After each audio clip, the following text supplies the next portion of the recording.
Welcome back, Dodgers versus Padres, the first MLB games of the season. Feels good to be back. It's Austin, joined by Logan. You're going to see a lot of us over the next 6-7 months. It's going to be a long time coming. But first, we're going to do a recap of how we did last year, Logan. Pretty good year for us. We're up 31.5 units. And if you want to flash back to 2 years ago, we were up a little over 50 units. Hopefully, we can get back to those 50 unit mark. If a lot of you guys were stuck with us the whole season, you know, May and June, Logan and I were we could not buy a win.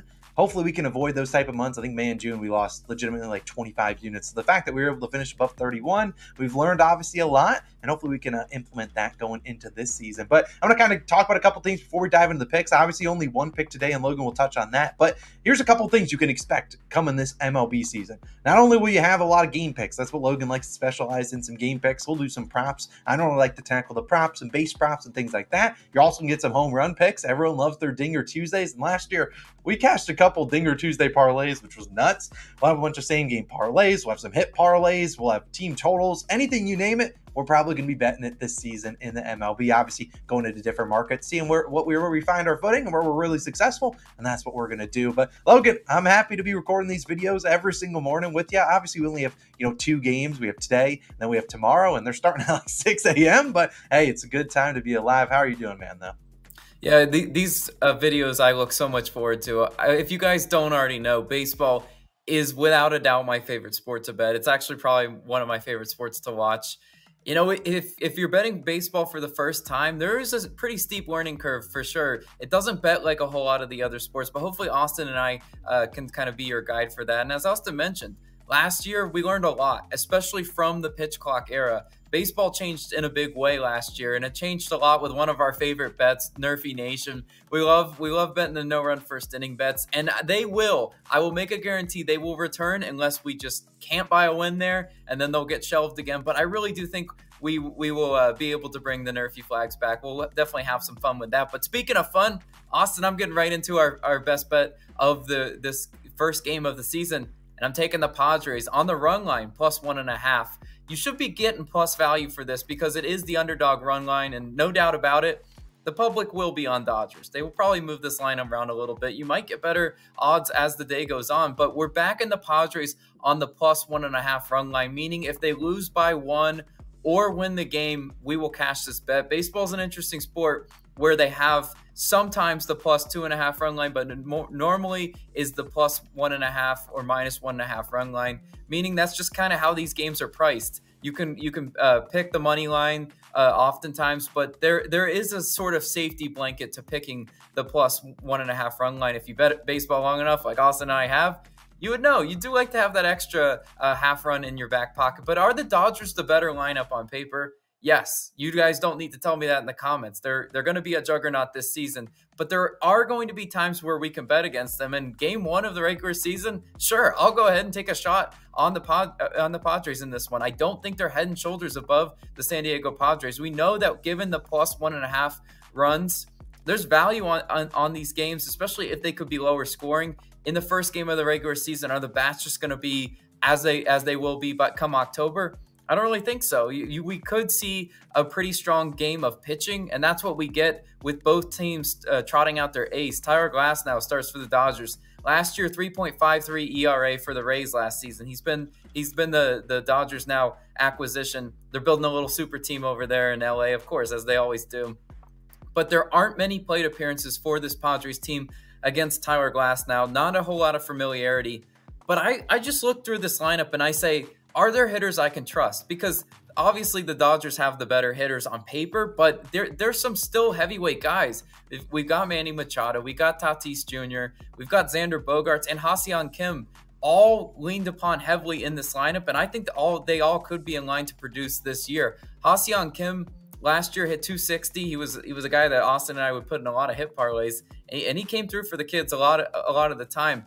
He had a great spring training, including a couple homers here in Korea. That's his home country. So this is a good homecoming for him. I think we could see a pretty strong, inspired showing from a guy that hits in a very crucial part of this lineup. If we get production from Kim, it sets up the hitters behind him to be able to hopefully hit him home.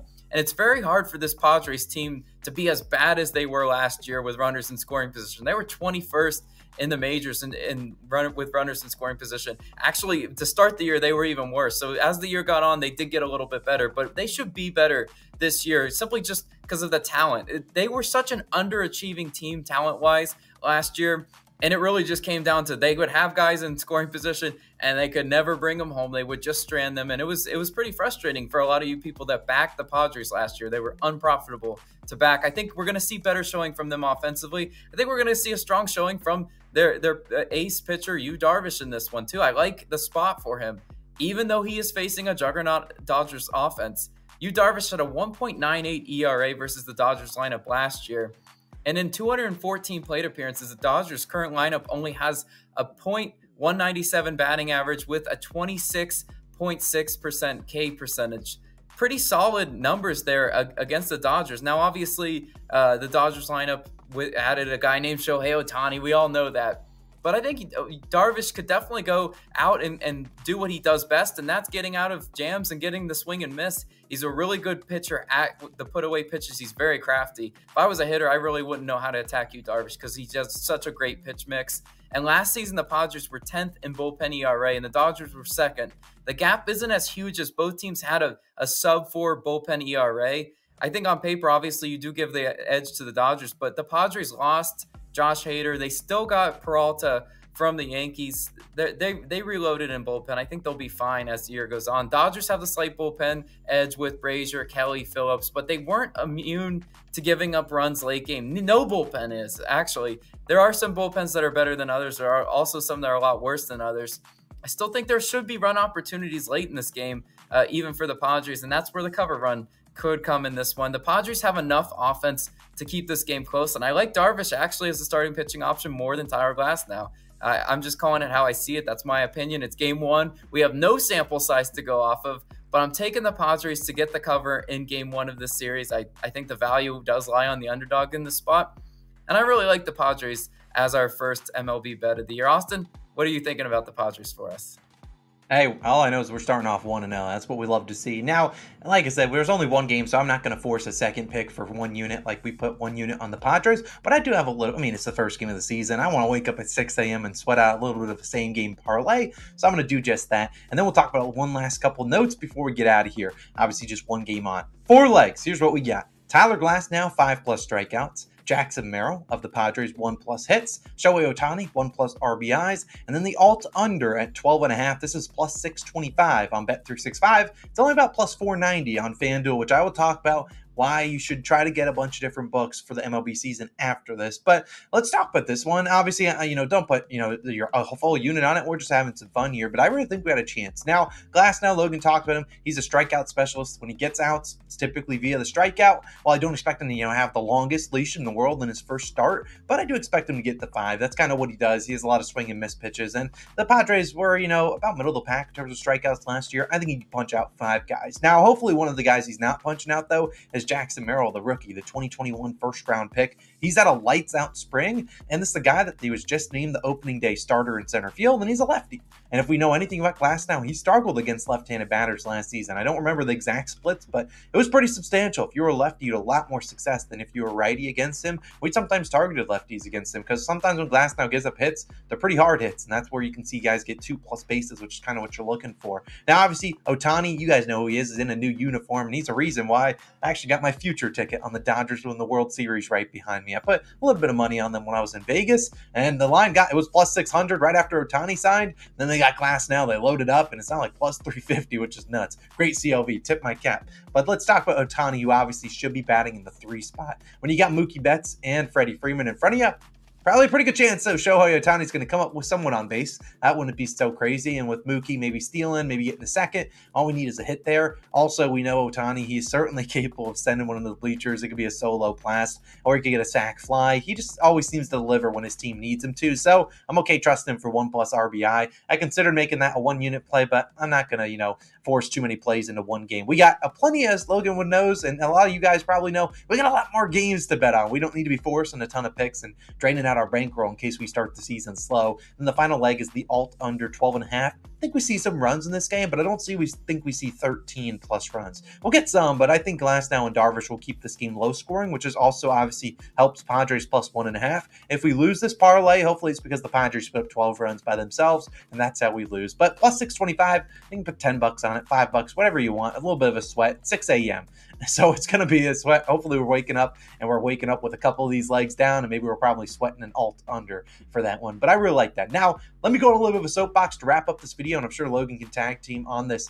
When we say you need different books, we put that in like quotation marks. We will say that 1,000 different times this season. Why is that? Because a lot of people just bet on FanDuel, and we know they're the best. They're the biggest book in the United States. However, FanDuel is not very good for betting MLB. Why do I say that? Well, because if you're trying to do a hit parlay, which Logan and I will have plenty of them, number one, they don't have great odds for hit parlays. I think Ohtani's minus 450. Don't quote me on that. He's like nuts odds. And number two, if Ohtani, let's say, he's obviously going to play here, but let's say maybe it's, the 7th game of the season, like, Ohtani, we're going to give you a day off, but you already put Ohtani in your hit parlay. Let's say you get into the 8th inning, they're like, Ohtani, we need you to pinch hit, and you have him there, and he goes 0 for 1, it's going to count as a loss. That's why we do not like FanDuel, whereas like Bet365, DraftKings, those books will not grade Ohtani if he gets a hit or, strikes out there. If he does not start the game, Bet365, DraftKings, and other books will avoid that, and you want to be on that side. You don't, and trust me, there's guys that get days off every single day. Obviously, it won't be as notable to start the season, but it's going to happen plenty of times.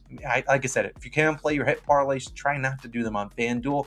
And like I said, Bet365, one of the best books out there. They obviously have great odds too. So we're going to see a lot of Bet365 hit parlays now available in a lot of different U.S. states. But obviously, we'll be doing some DraftKings things. Logan and I love to mess with the first 5 team totals, first 7 team totals, things like that. Sometimes you can find some good edges there.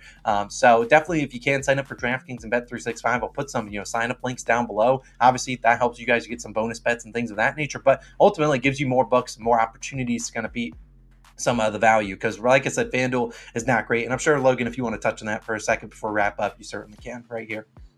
Yeah, I mean, as you mentioned, you pretty much did a great job of reiterating to the people, you have to have multiple books in baseball. It's just one of those things where we're going to be picking markets that FanDuel will be mispriced on a lot, and you'll be wanting to place them on DraftKings. And as you mentioned, a lot of hit parlays we will be placing on other books than FanDuel because they just are crazy when it comes to that. So it is very important to have those other books. But guys, Austin and I are really excited. I speak for him when we say this. We're in store for a really big baseball season this year, and I can't wait. Yeah, I promise all of our single videos won't be, single game videos won't be 12 minutes long, but there's a lot to cover in the first ever MLB game of the season. So we appreciate you guys tuning in. Like I said, we're rolling with Padres plus 1.5 as our first pick of the year, and my little long shot parlay plus 625. Hopefully it's max. That would certainly be a great start, but plenty more picks on the way. We'll have another video for tomorrow's games. Definitely stay tuned for that. Technically, we're posting this on Tuesday, but the game's tomorrow. You get what I mean. We're going to have plenty of days, and then we're going to have a week off to calibrate, and then MLB season is there. We got to get videos every single day until the All-Star break. So, Austin and Logan signing out. We'll see you guys back in the next video, and hopefully we can recap a winning day, and we'll see you guys then. Peace!